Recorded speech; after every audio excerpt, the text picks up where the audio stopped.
This podcast is brought to you by our partners at the International Sous Vide Association. I'm excited to be the keynote speaker at the virtual event of the season, the ISVA Sous Vide Summit, this coming August 21st through the 23rd. Hear from the world's top sous vide experts, build new connections, and discover ways to perfect your sous vide cooking skills at this interactive event. The best part is you get to attend from the comfort of your own home. Thank you again, our friends at ISVA, and visit their website at www.isva.org to register today.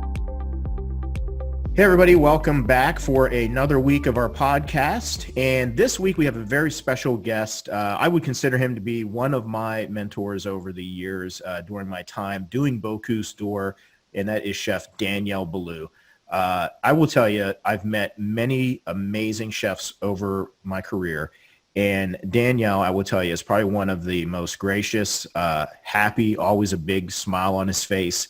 His enthusiasm is contagious. He just lights up a party, and also just incredibly talented. I had the opportunity to spend time with him during my training for Bocuse d'Or, and really, I'll tell you, I mean, it was just such an inspiring time in my career, and I really feel grateful that I've been able to have a relationship with him over the years. And he's always been super approachable. Anytime we've wanted to reach out to participate in things like this, he's always, as busy as he is, especially in these times, he still made time to do so. So we wanted to talk with him about how the whole pandemic has impacted the last couple of months, and what does he see for the future for his restaurants and for the industry in general. I think that this is going to be a really insightful, give us a unique perspective to one of the country's most talented chefs, world's most talented chefs, Mr. Daniel Boulud. Let's dig in.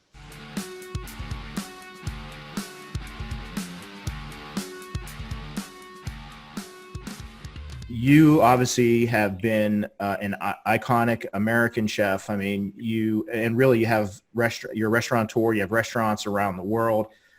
Where my first experience with you, I mean, obviously as a young culinarian, I mean, I was always inspired by you just from reading books and everything that I saw early on in my career. And then to be able to have the first time to really be able to meet you and spend time with you was during the Bocuse d'Or years. Yes, of course. Yeah, and I was always, I think I was amazed that you were such a approachable and humble person. And I was kind of, I don't know, it was something kind of stuck with me that somebody this successful was really a very down-to-earth, gracious, and your enthusiasm has always been contagious over the years. But we're just so honored to be able to kind of have you on the show today. So thank you for joining us. I'm just still a lucky little farm boy who came to New York City.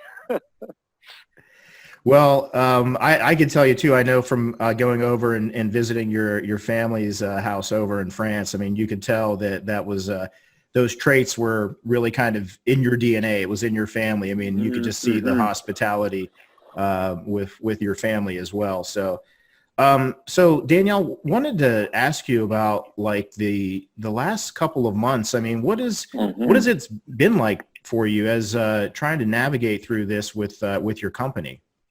Yes, first, I mean, I would like to congratulate everyone in your team and yourself, Richard, for what you have been doing also in the food sphere, but also communicating a lot about our industry and the communities and, you know, what chefs are going through. So I'm very happy and proud to be part of your podcast here. Thank you.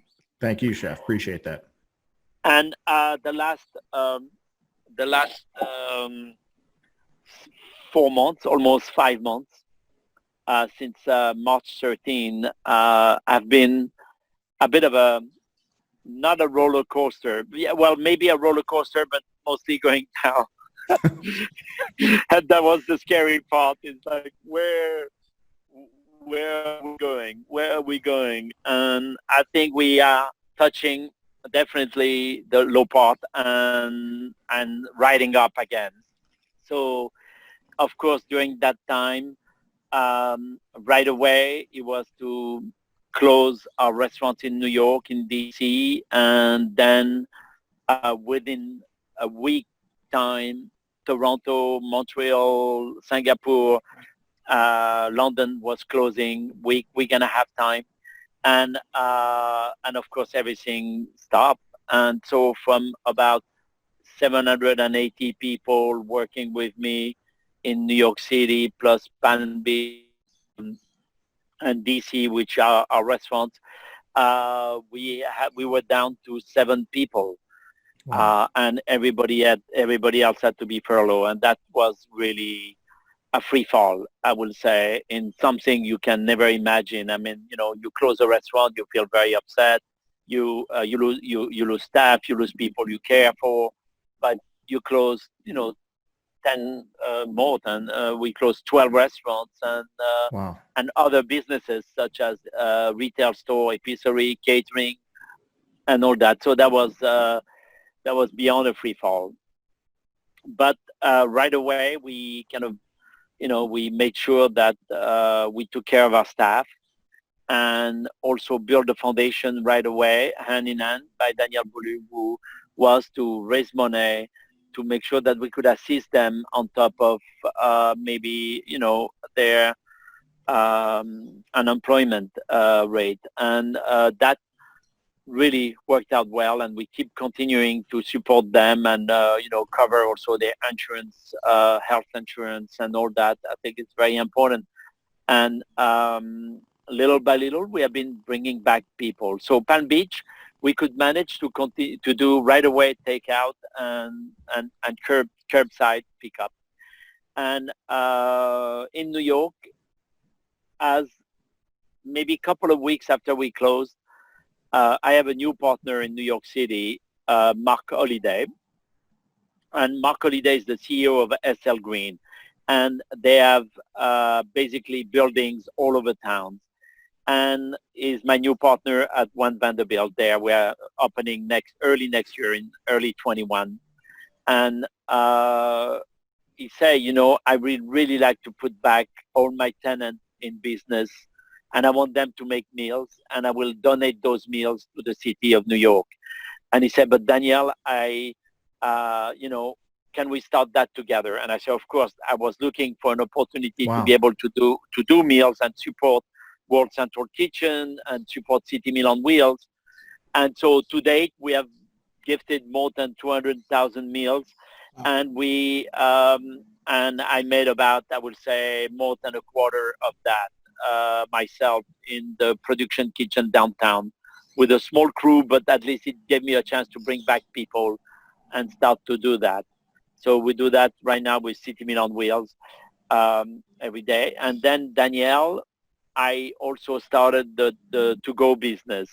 I wanted to make sure that starting into those initiatives in New York City, we felt safe enough to do it because, a lot of friends in LA, in Chicago, in even Minneapolis, they were doing the takeout and curbside, but I don't think they were as vulnerable as New York, and they weren't going through so much challenges as New York in terms of safety. And we had to learn also about how can we continue to be active and be safe.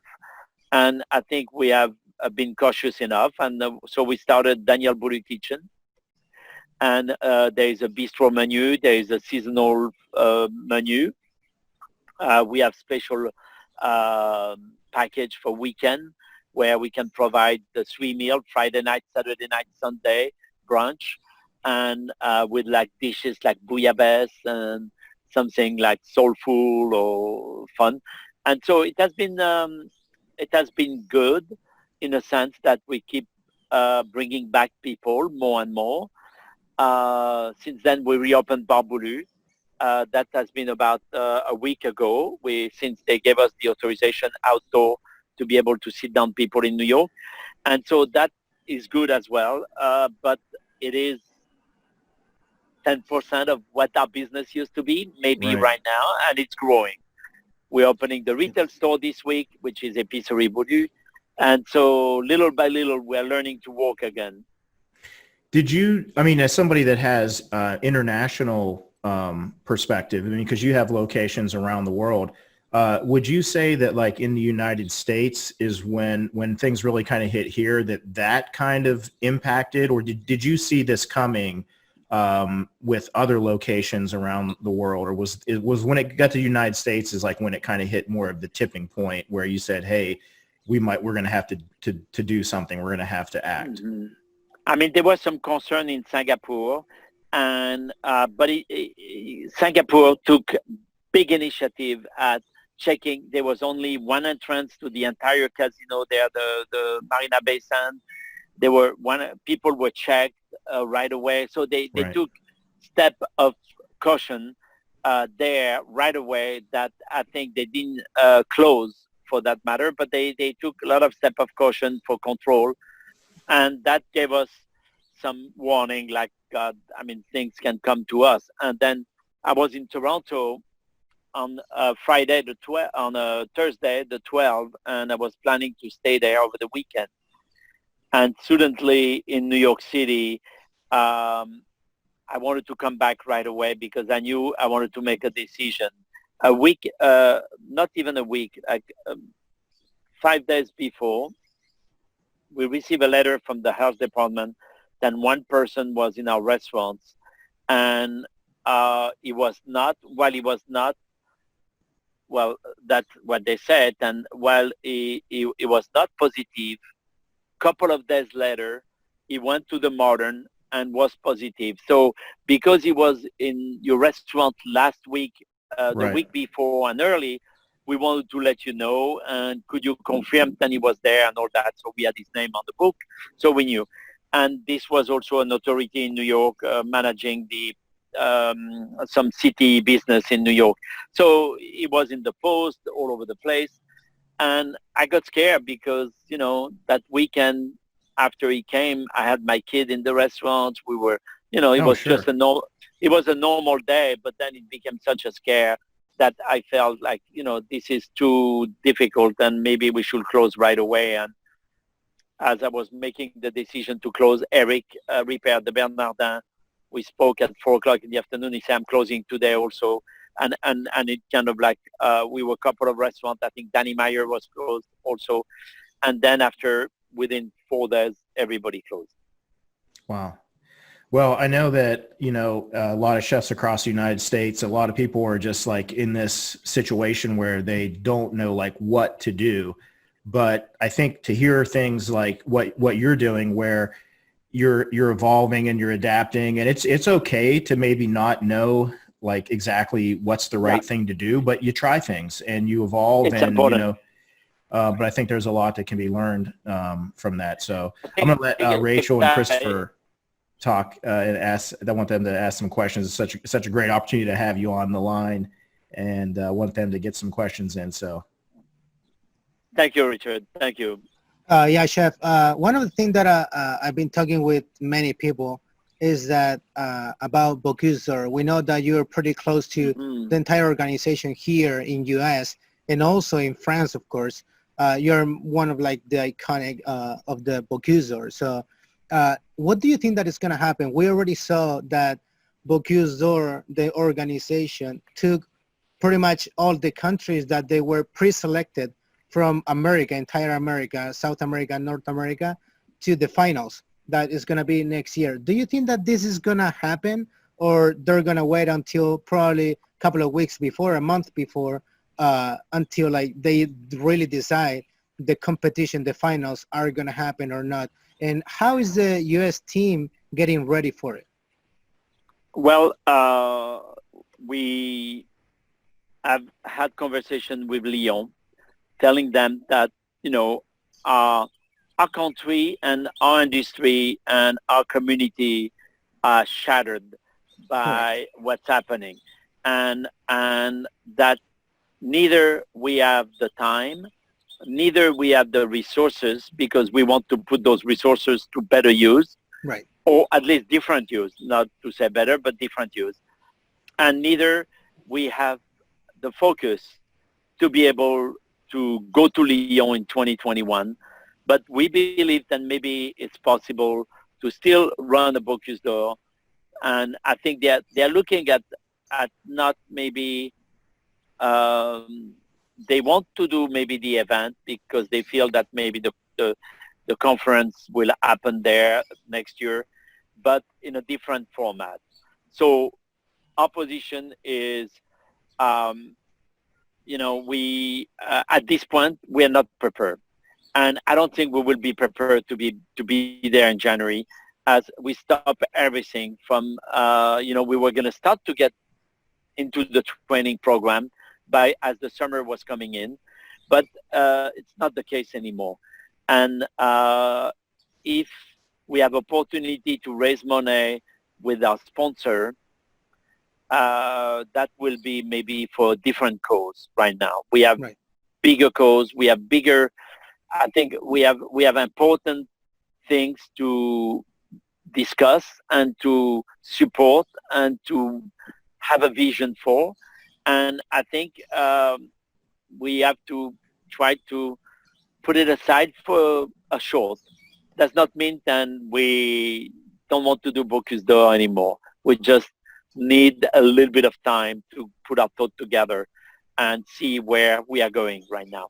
I think it's great what you just said, that you're going to try to put all the resources and all your focus, the entire team, on something like that the industry really needs right now. Yeah. That is like to help them, like help each other. I mean, it's what everyone is looking for right now. I think that's great for everyone that is going to be listening to our podcast. And thank you for saying very that. much. I mean, I'm pretty sure that, all of us, we love to go to Lyon and to be involved in every event and fundraiser that Bocuse does. I know. But I think that what you just said is just amazing and admirable. And there is no other world organization around chef so meaningful, powerful, and professional than the Bocuse d'Or. And every chef going there, they are, Richard was one of the chefs, and they are, to me, they are superstar in the kitchen, because there's so much work to work as a personal challenge, but also as representing your country. And every chef who goes there are admirable, and really they have the talent, and they have the ambition, and they have the vision to be able to bring something from their country. But at this point, and we also the foundation Mentor BKB was managing Bocuse d'Or, but is also managing a lot of, all the fundraising I did myself with the colleagues, and Richard participated in many fundraising as well. It was for the grant program. And I think our grant program will also certainly evolve to do different things with it as well. So, of course, Mentor has a big role to play in the future of the youth in our industry, and also the diversification of this. How can we bring opportunity better to many different sectors, and also keep managing Bocuse d'Or. But that, Bocuse d'Or is more with the sponsorship of brands, versus the grants is more with individual giving us support in order to give money back to young chefs. Right. Yeah, that's great. I think a lot of people don't realize with the Mentor Foundation that it really isn't just Bocuse d'Or. I mean, over the last several years, a lot of times we would always get together, was helping with the Young Chef program and these grants. And it's kind of neat to see people that have gone through that experience and see them, going down the runway of their career, and how that was an important part in kind of accelerating that for them, just by being involved. And I think the responsibility of Mentor more and more will be about education, mentorship, and how we can help the youth become great chef one day. Yeah, I know. Before the show, Rachel and I were talking just about like with fine dining and how that has changed. Rachel, what were you asking about? Yeah, I was just going to say, you had spoke on, what you're doing currently to evolve through this, but what do you think fine dining will look like after this, post-pandemic? What do you see for fine dining, and how will it evolve? Yes, to what direction it will evolve. I think fine dining will always live. Will fine dining diversify itself? I mean, to me, I will consider my chef a fine dining chef, but I have all the different level of dining, from Café Boulud to Bocuse to Bar Boulud to DV Bistro to DBGB to Boulud Brasserie now and Épicerie Boulud and the catering at home. So I have this diversification. So I never felt I was stuck with fine dining only. But at the same time, I have Restaurant Daniel, my flagship, and that's where I also build my name and my reputation, and certainly earn a lot of awards with that with my team. I am looking at fine dining remaining something essential to people's life, but at the same time, fine dining has to be approachable. Fine dining has to be a little more casual. Fine dining has to be a little bit more soulful. Sometimes, you go to a fine dining restaurant and it's less. It's lacking a little bit of an energy who you find in casual dining, or and sometimes it translates as pretentious because of that. Right. And so I think Right. fine dining has to be sensitive to time also, but fine dining can really evolve with time. And we see all the great chefs in the country are very concerned about how to change and yet not lose what we live for, believe in, and want to bring to our customer. Price sometimes can be a sensitive thing. Rules in fine dining can be also a sensitive thing. But I think fine dining will survive. It will not be maybe as services as much. Let's say a restaurant might not be open 7 days a week, lunch and dinner anymore. It will only be open 5 nights a week or 4 nights. Or like in France, a lot of fine dining restaurants don't, they just have enough service to provide for the best without Right. having to cover all the shift. And I think that's one thing. The food menu might get smaller. Menu might get more focused on ingredients. I mean, I've always been focused on seasonality, so menu have been changing a lot. Tasting menu might get a little smaller for sure. But, fine dining, I always felt was open to everyone. And I believe that this has to continue like this. I really enjoy when I had family or couple, for example, and they were just normal working people who came to celebrate their anniversary or their birthday or a moment in their life where they wanted to have their friends and themselves together, just have a good meal around the table, but not only a good meal, but fine service and fine setting and everything will make fine dining so special. And I believe that we have to continue to provide that in the most sensitive way. Don't you also think, though, Chef, that the really all restaurants in general, I mean, and even businesses that post-COVID, like after all of this, I mean, it's going to really change a lot of things. I think people are going to really look at the efficiencies and safety of everything. Yes. I agree, like with everything that you just said there about fine dining. But it does seem like this can have an impact on everything, the way you shop and even a casual restaurant. I mean, there's going to be some changes, I think, that'll probably impact all of us.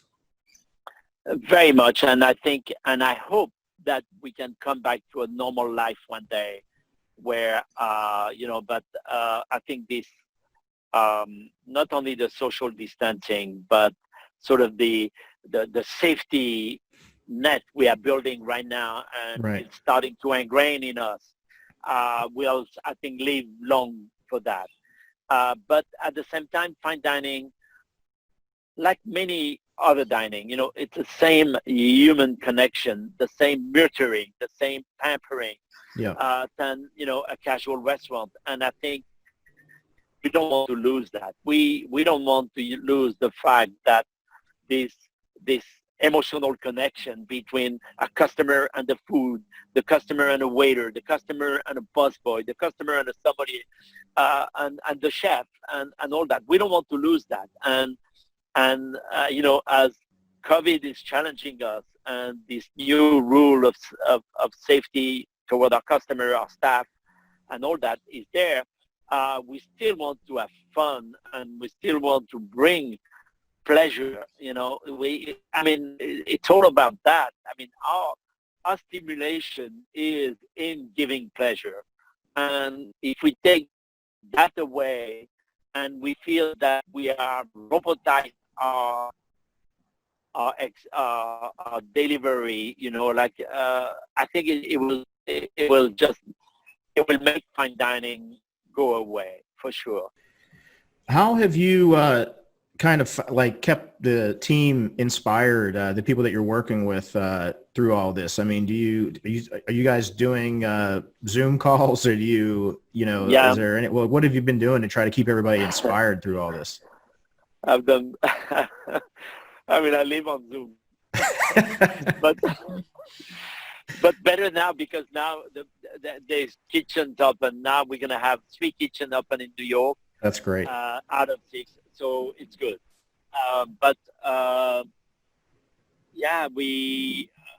We have done a session on Zoom. We have done a lot of also activation with our farmers, with our suppliers, with our customer, and where also our partners have been wonderful.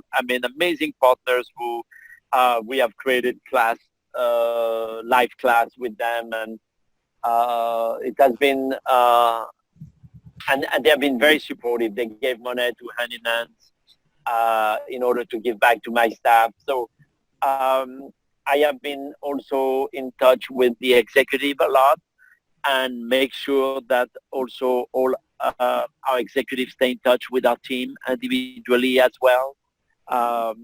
And there's some which we had closer affinity than others, so we made sure. But mostly, a lot of the staff, we wanted to make sure that they were okay at all levels. We had some staff who were challenged by family death in their family, and we wanted to make sure we support them. And also, people who had hardship, and so we had to stay very close to them all the time, and we do still. In the foundation I created, there's 2 people of the corporate office who manage it, but there's 3 members of the staff who is also the decision maker on where the money should go every week, for who and where based on the demand. And I think that has been very, very good. Everybody felt very good about all the decision made around that.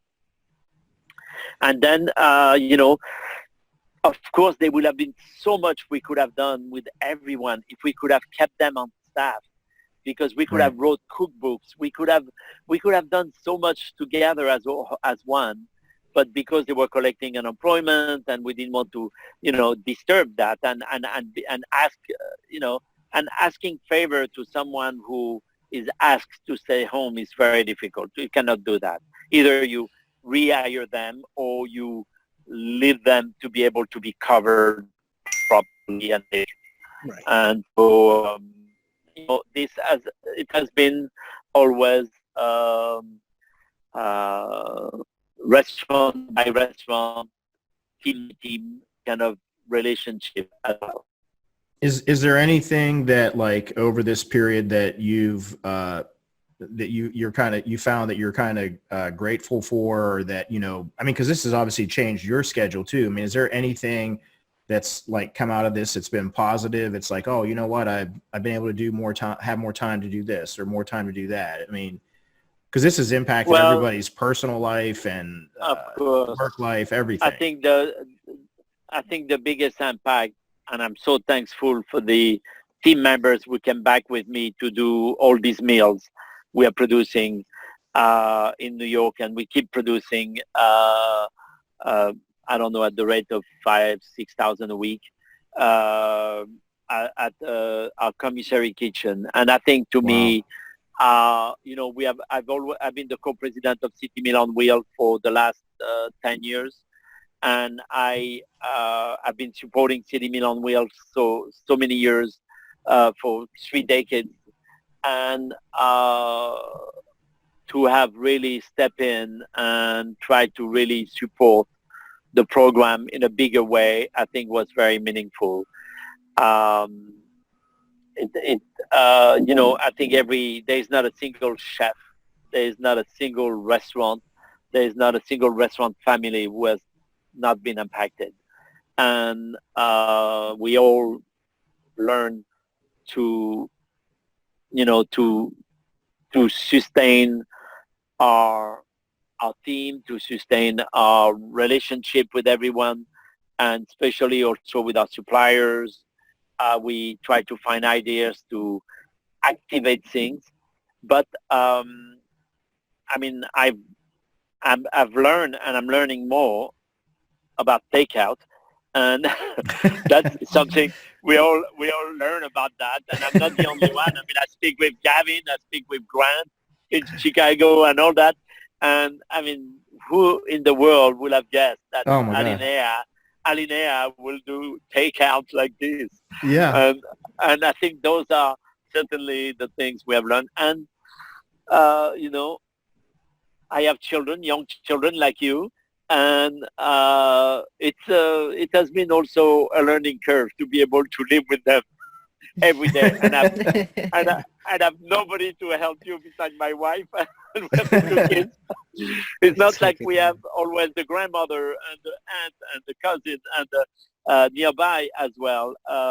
So all these challenges we have learned to stay together, and I think now we have to learn to bring back people together again.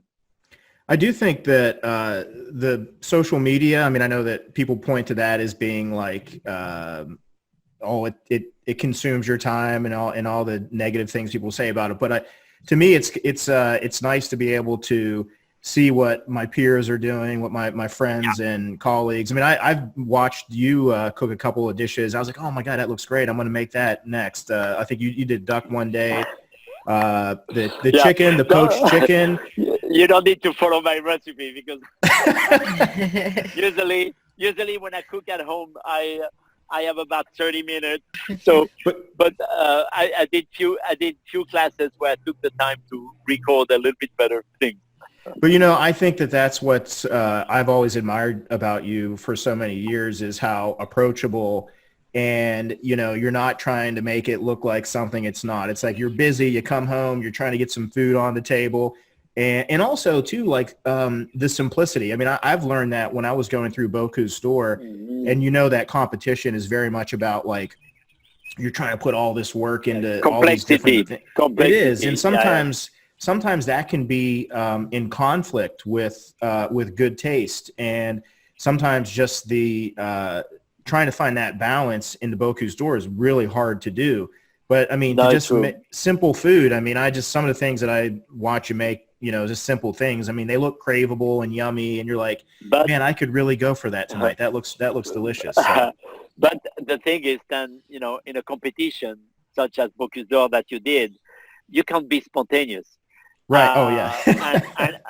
And I think for me, cooking at home is about being spontaneous. Oh, I don't have this, but I can put that. And, I'm like making the recipe as I go along. I have an idea of what I want to cook, but I don't have totally an idea I'm going to finish the dish.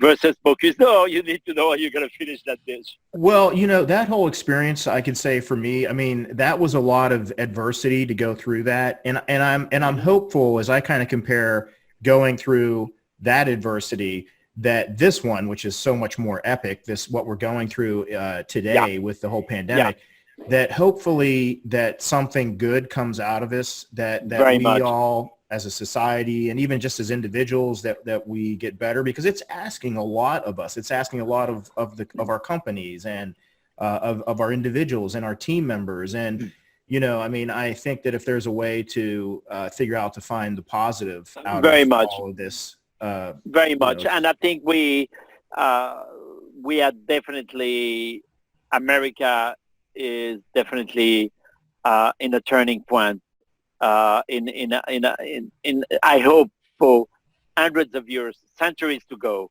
and we'll never have a situation we have been going through lately, and for the and for us, I think we are all working very hard as chefs to try to really see, you know, what else can we do for our community? What else can we do to help having a better world here in America? And, you know, I don't think, Chef, we were meant to be political in any way or lobbyists or anything, but we do have a responsibility because we are in such a constant contact with not only our staff, our community, but our customer, and Right. and all this sort of have to be able to live back and live well together. And really, we have to look at what else can we do to help people who are maybe who are in need of support. Or to me, it's, and you were an apprentice when you were young, and to me, is to bring back apprenticeship in America, Right. and to really help young people of all color, but also right now, craftsmanship and apprenticeship. It's essential for the future of the next generation and generation to come. And we have seen that with, we know that, you know, if tomorrow 1,000 young cooks can learn from a good chef, those kids will become great chefs themselves, versus sometimes be at school, not be motivated, or not have the chance to go to school, and not have a chance to have a good mentor. Because, you know, it's, a mentor is different than a school. And for me, kids 16 to 18, if we can put them on the right track and follow them after that and help them grow, I think we can do a lot. Right. Well, I know the last question I have, and then I'm going to want Chris and Rachel to chime in if they have additional questions. I don't, it's not even really a question. It's just to kind of, just to echo pretty much what you just said, but really you kind of live that. I mean, as long as I've known you, as far as like with mentorship, you look at somebody like you, how busy you always have been in your career. And I've always admired how the one thing is you always are still very generous with your time. I mean, you have anytime I ever needed anything, whenever I was training with Bocuse store, and you know what, Thank you. the people around you, I think are a testament to that. I mean, you look at Gavin and all the people that you've the ripple effect of your knowledge and sharing that with people. And I think that if there's anything that other generations can take from this, is that to be generous with your time and Very really much. try to nurture the people around you, because I mean, that's the most valuable thing that you can give anyone. So I want to thank you for being that role model. I mean, it's been inspiring to me, and I know it's been inspired to so many others. I tell you, I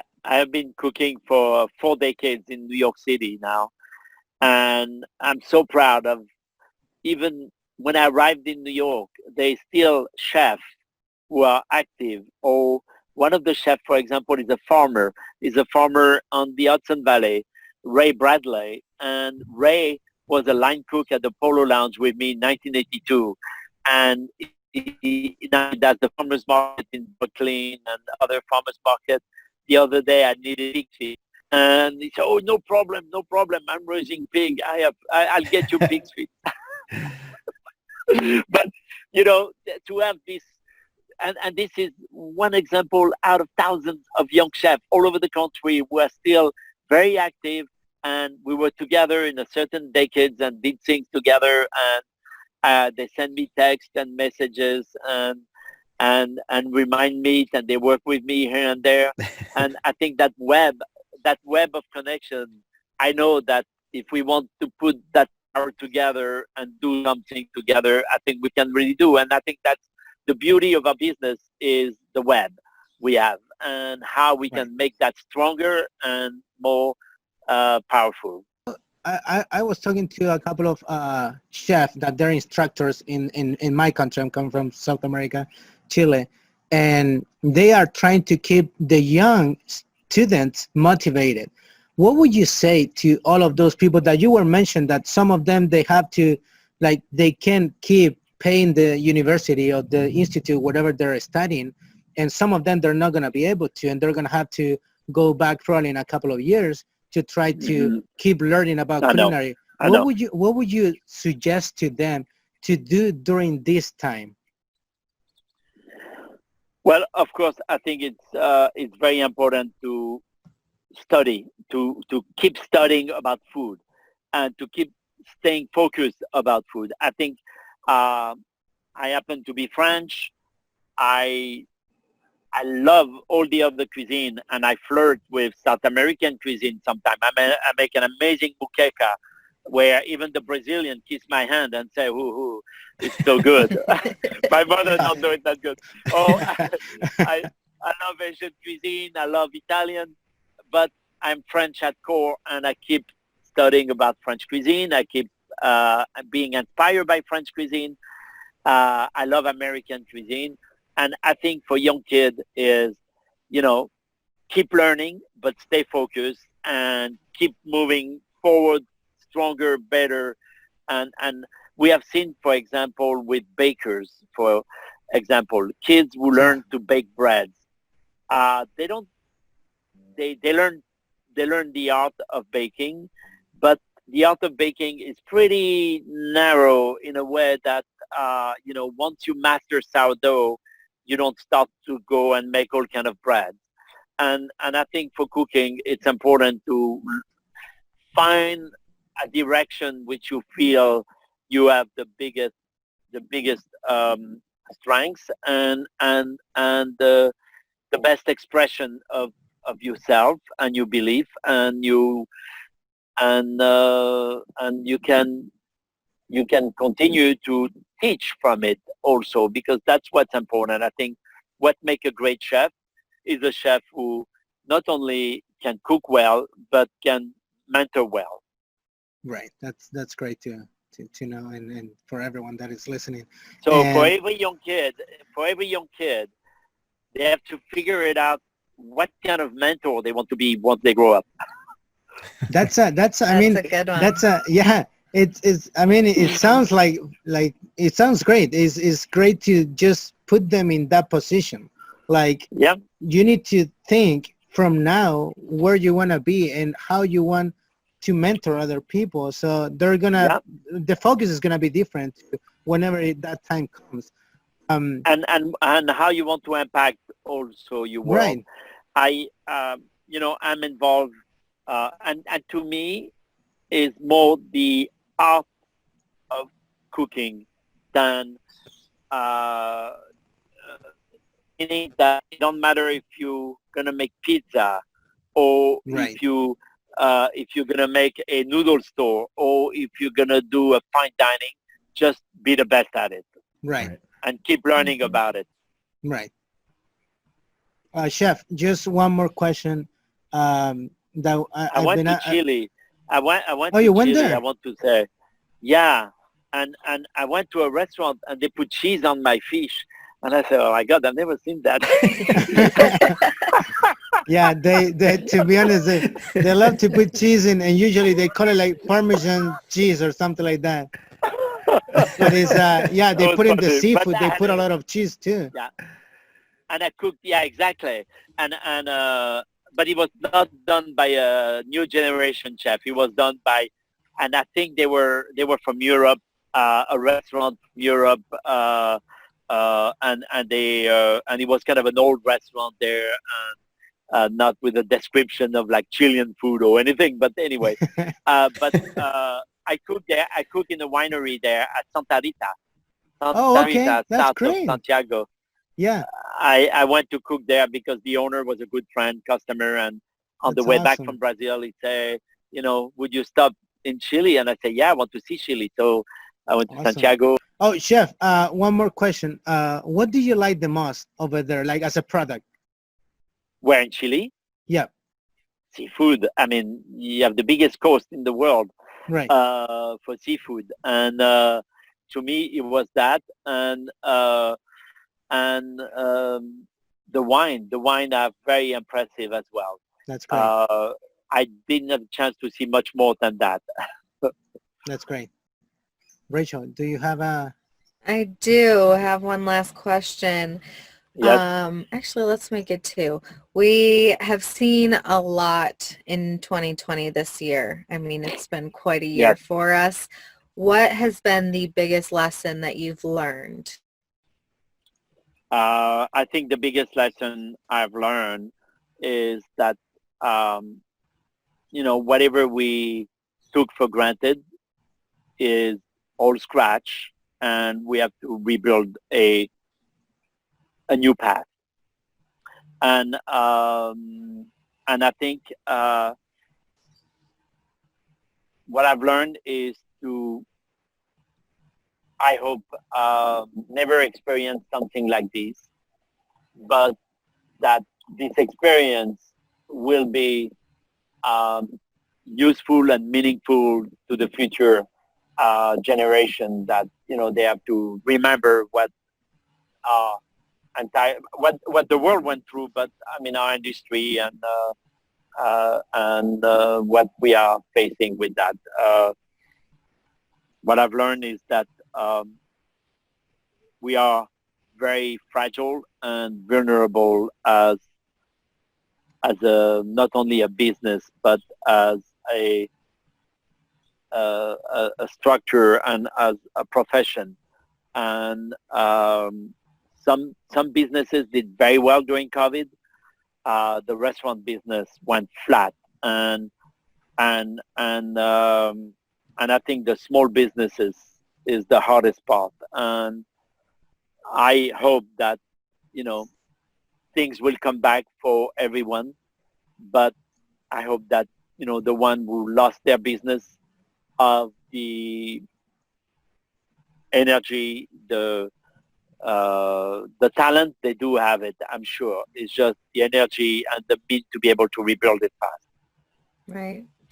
And last question, if you could recommend one book, what is your favorite book? I think because it's the latest book, I think to take your mind away from where we are right now, and where we're going, and you want to know a little bit more about French and French cuisine, and what this French thing is about. It's Dirt, D-I-R-T, from Bill Burford. As a writer, he went 10 years ago to Lyon, and he wanted to become an apprentice in order to penetrate under the skin of French cuisine, and not be just a writer about French cuisine who hasn't really spent time in France or really understood French cuisine from a chef point of view. And so Bill went as an apprentice to Lyon and spent 5 or 6 years in Lyon, and had the chance to interview and spend time with many great French chefs, but also study the different structure of French cuisine, and the historical part of French cuisine, and the social connection with that ramification, and also about other personal adventure of himself in France. So I think it's a good book to read. He's an amazing writer. Is funny and sometimes a little harsh, but is definitely something to read. And of course, it's going to be translated in 48 languages, if not 75. So I think the whole world will read that book as well. That's great. Awesome. Thank you. Chef, one last You're question. welcome. Which one is your favorite fast food? Do you eat fast food ever? I do. I'm sure you have to have So, something. of course. Well, strangely enough, you might not know that fast food yet, but it's coming to you. About 4 years ago, 5 years ago, I was approached by 4 kids from MIT. They were going to graduate that year, and one of their projects of graduation was to create a robotic kitchen. So they sent me a letter and say, chef, one of them say, I know you for being a great chef. I've been eating in your restaurant with my parents before as a kid, and I would like to show you what we have been working on. So I go to Boston, I go in their think tank, and they show me this machine made of plywood and plastic buckets and recuperation of things and inductions and bowls and they made me a meal all automated by the machine. And it was a bowl, and I said, wow, this is fantastic. And they had the sauce on the side. And today they have one store in Boston. It's called Spice, SPYCE. And they are opening the second, third store in Boston. But from the original robot machine, now the other one is going to have about 60 different steps. The V2 version is going to have 60 steps of making a meal with so many different options, vegans and this protein. And there's going to be special techniques to sear the meats and sear the protein and steam the vegetable or the starch and all that. It's and the bowl starts on one side. It come at the end. It has the cover. It's yours. Boom, best and very nutritious, very delicious, very ethnic, but at the same time, very much with the time and very affordable, and it's a robotic kitchen. We did it. Have you seen, Richard? Have you seen the concept yet? Yes, I have, and I encourage anybody that hasn't seen it to check out the website. I think is it Spice?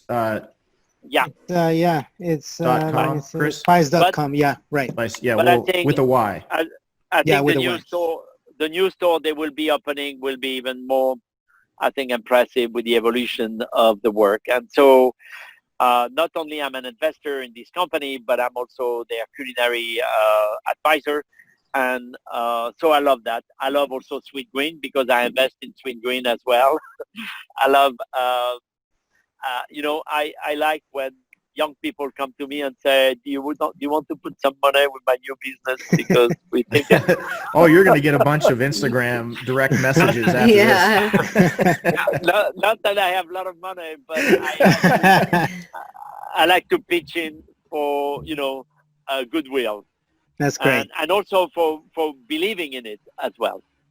Well, Chef, thank you for spending some time with us today. I mean, as busy as you are, and you're so generous with your time, and I really believe that there's a lot of people out there that are really going to have a lot of takeaways just from hearing somebody of your caliber, and you're really kind of going through a lot of the same challenges like everybody else. I mean, it doesn't really matter how many restaurants you have. I mean, this has been difficult, but I think you've really given us some unique insight as to what you've been doing, and I feel like there's a lot of takeaways that we can all learn from. So thank you very much.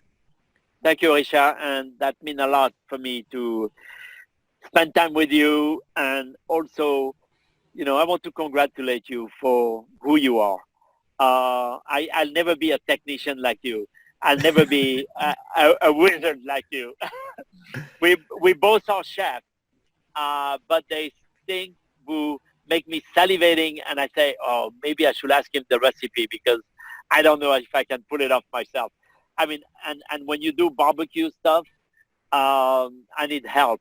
So I'm gonna ask you a few advice on that. Well, I'll tell you, once all this stuff gets back to normal, we'll have to invite you down here to Northern Virginia, and we'll get a barbecue going together. Count on it. Absolutely. I want to really know how to make you rib. Count on it. All right, Chef. Thank you so much, and enjoy the rest of your week. Thank you. Thank you, Bye-bye, everyone. Daniel. Thank you, Thank you, Richard. Chef. Thank you. All the best. Merci.